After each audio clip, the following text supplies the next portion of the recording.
ఇక్కడ ఉన్న యవనస్తులు కూడా చెప్తాను, బీ కేర్ఫుల్ విత్ యూత్. నా ఇష్టం, ఐ విల్ ట్రై, దేవుడు క్షమిస్తాడు, చూసుకో. Be very careful. గత వారం కూడా చెప్తా, don't go to unnecessary relationships. దాని కాన్సిక్వెన్సెస్ నీ బిడ్డల మీద వస్తుంది, జాగ్రత్త. దాని కాన్సిక్వెన్సెస్ నీ కుటుంబంలో వస్తుంది, జాగ్రత్త. దాని పరిణామాలు అనిపించేటప్పుడు ఎందుకు మాట్లాడతావు దాని గురించి అనద్దు, వస్తుంది consequences. There are consequences. Don't గర్వించద్దు అక్కడ. పశ్చాత్తాపం, సిగ్గుమాలిన పనిని ఒప్పుకో. అందరూ చేస్తారు, ఏంటి అందరూ చేసేది? అందరూ చేయరు.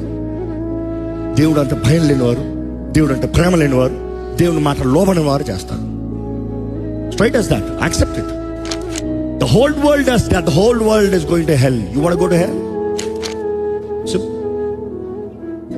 ఇరుకు మార్గం, విశాల మార్గం. ఇరుకు మార్గంలో వెళ్తేనే పరలోకం. విశాల మార్గం కోరేవా చివరికి నాశనం, చివరికి నాశనం.